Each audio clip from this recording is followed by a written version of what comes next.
अस्सलाम वालेकुम guys, my name is Chaudhry Aamir and welcome to travel visa centre.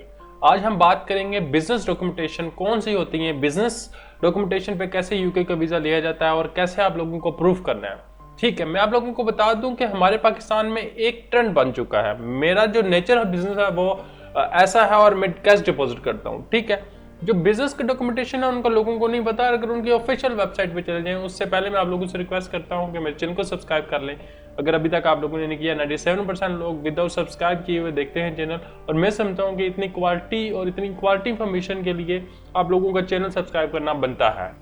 ठीक है, अगर ऑफिशियल वेबसाइट पे आते हैं तो ऑफिशियल वेबसाइट पे वो आपसे क्या पूछ रहे हैं, डेट्स पूछ रहे हैं, आप कहाँ पे रुकेंगे ये पूछ रहे हैं, ट्रिप कितना कॉस्ट करेगी ये पूछ रहे हैं, आपका एड्रेस और आप कितने साल से यहाँ पे रह रहे हैं, आपके पेरेंट्स की डिटेल पूछ रहे हैं, आप साल में कितना कमाते हैं और किसी क्रिमिनल एक्टिविटी में या फिर इमिग्रेशन रूल्स वगैरह आपने तो कोई ब्रेक नहीं किया। ठीक है, इसके अलावा कहता है वो depending on your circumstances you may also need to provide आपकी डिटेल, आपकी ट्रेवल हिस्ट्री। आप अगर ये देखेंगे यहाँ पर employer address and telephone number, ठीक है, उससे वेरिफिकेशन करने के लिए आपके partner name, date of birth, passport number वगैरह।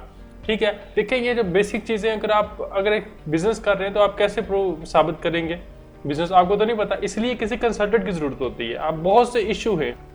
सबसे पहला जो इशू है, लोगों के पास बिजनेस अकाउंट ही नहीं है। ठीक है, बिजनेस रजिस्ट्रेशन नहीं है। ठीक है, एनटीएन नहीं बना हुआ बिजनेस का, पर्सनल एनटीएन बने हुए हैं। और अगर आप पर्सनल एनटीएन बना रहे तो आपका सैलरी एनटीएन होना चाहिए, फिर आप सैलरी पर्सन होगी। ठीक है, अगर आप बिजनेस कर रहे हैं तो फिर बिजनेस का एनटीएन होना चाहिए, उस पर आपका प्रॉपर एड्रेस होगा, आपका फोन नंबर होगा, आपका ईमेल होगा। इसीलिए मैंने एक लिस्ट बनाई है पूरी डॉक्यूमेंटेशन की, और प्रॉपर मैंने इसमें फंड वगैरह कभी आप लोगों को बताऊंगा कि कैसे आपने क्लियर करना है बिजनेस के लिए। अगर बिजनेस की बात करें तो ये लिस्ट है बिजनेस की। ठीक है, आप अगर गौर से देखें, मैंने प्रॉपर एक एक प्रूफ बनाने के लिए, अगर आपका बिजनेस जस्टिफाई आप कर सकते हैं तो आप अपना वीजा ले सकते हैं। अगर आप लोग शो कर देते हैं कि आपका यहाँ पे अच्छा बिजनेस है, एसेट है, हमारा पर्पज ऑफ विजिट क्लियर है, तो आप फाइट कर सकते हैं। बेसिकली आप फाइट कर सकते हैं वीजा के लिए, बेशक वो यूके हो, यूरोप हो या कोई और कंट्री हो। फिर आप उनसे पूछ सकते हैं कि मुझे वीजा क्यों इशू नहीं किया गया। ट्रेवल हिस्ट्री कभी कभी मैटर नहीं करती यूके यूएसए के लिए, कभी कभी क्या, क्योंकि फ्रेश पासपोर्ट पे इतने वीजा हम देखते हैं। तो अगर आप लोगों को ये सारी चीज़ें प्रूव कर दें और अपनी अच्छी सी प्रोफाइल बना के भेज दें, आपका केस अच्छे तरीके से कंसल्टेंट रिप्रेजेंट कर दें, तो आपको वीज़ा मिलने के चांसेस हो जाते हैं, आपका वीज़ा इशू होने के चांसेस हो जाते हैं। जो हमारे यहाँ पे एडवाइज़र और कंसल्टेंट होते हैं वो क्या करते हैं, वो किसी भी फाइल को आप ले आए, वो अप्लाई करवा देते हैं। उनको कोई गर्ज नहीं है कि आपका वीज़ा अप्रूव होगा नहीं होगा। जो हम जो लोगों को गाइड करते हैं, हमारा नंबर ऊपर लिखा हुआ है, आप हमसे कॉन्टैक्ट कर सकते हैं। हम बताते हैं कि वीज़ा के चांसेस हैं या नहीं है। फिर बंदा हमें अगर इंसिस्ट करता है कि मुझे अप्लाई करना है तो फिर हम उनको बताते हैं ठीक है, इतने % चांसेस हो सकते हैं। आपके लक पे भी डिपेंड करता है। कभी कभी हम जो सोच रहे होते हैं वीज़ा अफसर ऐसे नहीं केस को लेता, और हम अपनी पूरी मेहनत करते हैं और केस पे पूरे ऐसा केस तैयार करके भेजते हैं कि वीज़ा रिफ्यूज़ ना हो, और उसके बाद अगर उसके नसीब अच्छे हैं तो वीज़ा इशू हो जाता है। अगर आप लोगों की ये सारी डॉक्यूमेंटेशन कंप्लीट है तो हमें भी लगता है कि आप लोगों का वीज़ा हो सकता है। फिर हम भी आपके प्रोफाइल को वैसा ही रिप्रेजेंट करते हैं और वीज़ा भी इशू होते हैं।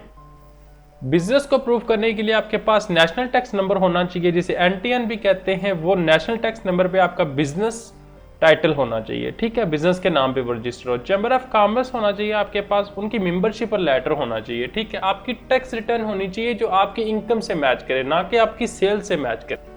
इन टैक्स रिटर्न के साथ आपकी इनकम मैच कर रही हो। अगर आपने 1,20,000 इनकम लिखी है, उसी हिसाब से 14,40,000 की आपने टैक्स रिटर्न फिल की हो, नहीं तो 15 लाख की हो या फिर 14 लाख की हो, एग्जैक्टली अमाउंट की भी ना कीजिएगा। ठीक है, अगर आप बिजनेस करते हैं तो इनकम अप एंड डाउन होती रहती है। अगर तो आप सैलरी पर्सन है तो फिर एग्जैक्टली अमाउंट की आप फिल कीजिएगा। ठीक है, इसके अलावा आपने जब ये सारी चीज़ें अटैच कर दी तो आपका बिजनेस जस्टिफाई हो गया कि आप बिजनेस करते हैं। उसके बाद आपकी बिजनेस अकाउंट स्टेटमेंट, अगर आप ये अटैच नहीं भी करते, काफ़ी लोग नहीं अटैच करते और मैं भी काफ़ी लोगों को एडवाइस करता हूँ नहीं अटैच करें, क्योंकि इसमें जो ट्रांजैक्शन होती हैं वो लाखों में होती हैं और इतना और टोरा होता है, किसी को समझ नहीं लग रही होती, और फिर उनकी इनवाइसेस, सेल्स रिपोर्ट, ईटीसी बहुत सी चीज़ें और अटैच हो जाती हैं। तो मैं कहता हूँ सिर्फ पर्सनल स्टेटमेंट अटैच करें।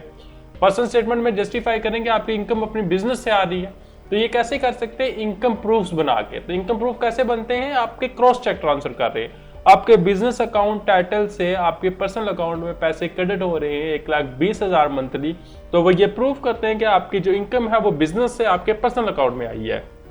अब ये जो ऊपर के जितने भी डॉक्यूमेंटेशन मैंने बताई है, ये लिस्ट, इससे प्रूफ हो गया कि आपकी इनकम है, आपका बिजनेस है, आप उससे इतनी इनकम ले रहे हैं। अब नीचे जो बात कर लेते हैं FRC, ये हर बंदे के पास होता है। अगर शादीशुदा है तो मैरिज रजिस्ट्रेशन सर्टिफिकेट हर बंदे के पास होता है। प्रॉपर्टी डॉक्यूमेंटेशन अगर हर बंदे की प्रॉपर्टी है पाकिस्तान में, ठीक है, कोई भी हाल ही नहीं है प्रॉपर्टी से बगैर। जितने भी मुझे कॉल्स आती हैं सबकी प्रॉपर्टीज होती है, और अगर किसी की नहीं होती तो उसने रेंट आउट किया होता है तो रेंट एग्रीमेंट लगाएं, क्योंकि रेंट एग्रीमेंट भी हेल्प करता है कि आप वापस आएंगे। ये एसेट्स में क्लियर होता है कि आपकी यहाँ पे जिम्मेदारियां हैं, आप इनको वापस आके रीजॉइन करेंगे, ठीक है।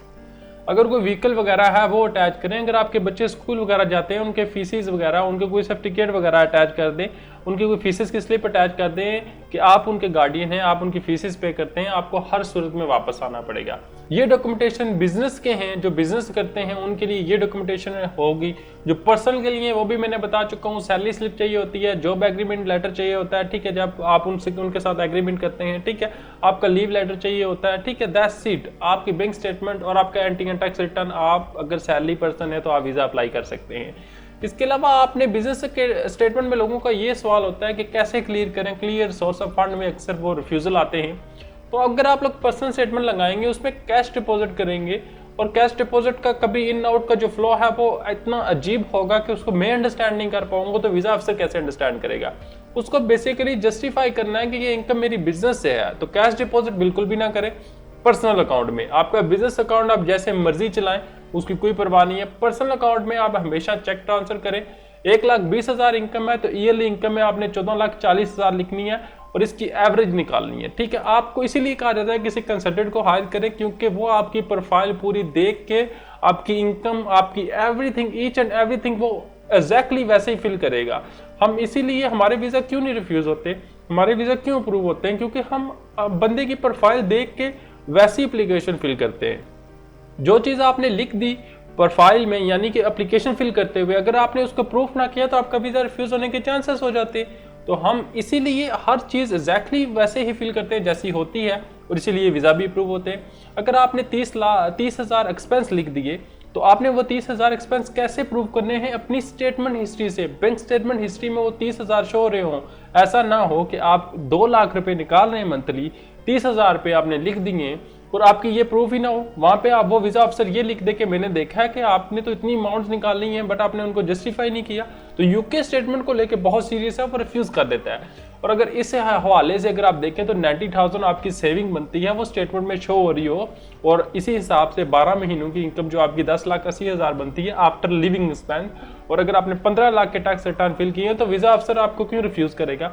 अगर 6 मंथ की अगर स्टेटमेंट आप अटैच करते हैं तो 1,80,000, 1,85,000, 2 लाख तक आप लोगों ने यूज़ किया हुआ है, तो आप लोग उसको जस्टिफाई कर सकते हैं। अगर 6 मंथ में आप क्रेडिट हिस्ट्री देखें, वो बनती है आपकी 7,20,000। 7,20,000 आपके क्रेडिट होने चाहिए चेक ट्रांसफर के थ्रू, और इन चेक की कॉपी आपके पास मौजूद होनी चाहिए जिसमें आपका बिजनेस अकाउंट होगा, बिजनेस अकाउंट का टाइटल होगा, वो सब कुछ मेंशन होगा, और आपकी स्टेटमेंट में भी वो मेंशन हो रहा होगा, तो आप कभी भी वीज़ा आपका रिफ्यूज़ नहीं होगा। ये सारी चीज़ें, ये सब कुछ आप अपना लें। अगर आप बिजनेस करते हैं, सैलरी पर्सन हैं, ये सारी चीज़ें अगर प्रूव कर दें तो वीज़ा के चांसेस ज़्यादा हो जाते हैं। मैं आप लोगों को बार बार कहता हूँ किसी भी ऐसे कंसल्टेंट के पास ना जाएं जिसको एक्सपीरियंस नहीं है, जो आपके केस ख़राब कर सकता है। मेरा नंबर ऊपर व्हाट्सएप का आ रहा होगा, आप मुझसे व्हाट्सएप पे कांटेक्ट कर सकते हैं, मुझे मैसेज करें, अपॉइंटमेंट लें और मुझे कॉल करें, मुझसे बात कर सकते हैं फ्री ऑफ कॉस्ट। आप लोगों को गाइड करूंगा कि कैसे आप, कौन से डॉक्यूमेंटेशन आपको चाहिए, कैसे आप वीज़ा अप्लाई कर सकते हैं यूके का या फिर किसी भी कंट्री का, यूरोप का। तो आप लोग उसी हिसाब से अपनी प्रोफाइल रेडी करें और फिर वीज़ा अप्लाई करें, और होपफुली आप लोगों को वीज़ा भी मिलेगा। अगर कोई भी बंदा अपनी फाइल रेडी करवाना चाहता है वो भी मुझे व्हाट्सएप पे कांटेक्ट कर सकता है। उम्मीद करता हूं कि आपको आज की वीडियो पसंद आई होगी। अगर इस वीडियो से ज़रा से भी हेल्प मिली तो मेरे चैनल को सब्सक्राइब और इस वीडियो को लाइक ज़रूर कीजिएगा। दुआओं में याद रखिएगा। मिलता हूँ नेक्स्ट वीडियो में। अल्लाह हाफिज़।